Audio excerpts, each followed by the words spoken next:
Tonus Laboratorio del Piede, centro altamente specializzato nella costruzione di plantari su misura, dedica nuove tecnologie di rilevazione dei carichi posturali per dare voce alla filosofia di benessere che lo caratterizza. Bentrovati al meteo.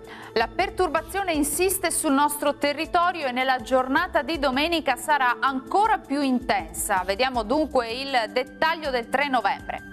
Sul Veneto generali condizioni di maltempo con piogge diffuse e anche forti, specie sui settori montuosi.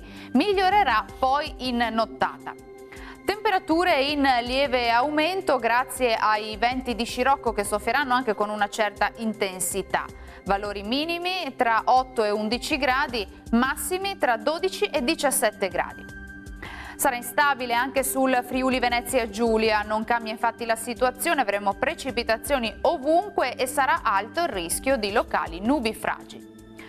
Temperature minime tra 10 e 14 gradi, valori massimi compresi invece tra 15 e 19 gradi.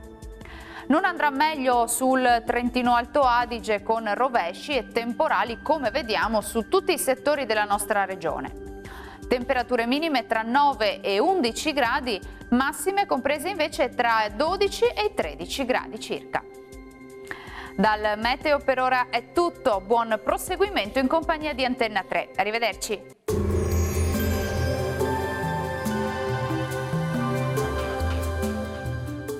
Tonus è il miglior negozio di calzature e moda comoda. Qui troverete il più vasto assortimento di calzature Fratelli Tomasi, eleganza e comodità, perché camminare è vivere.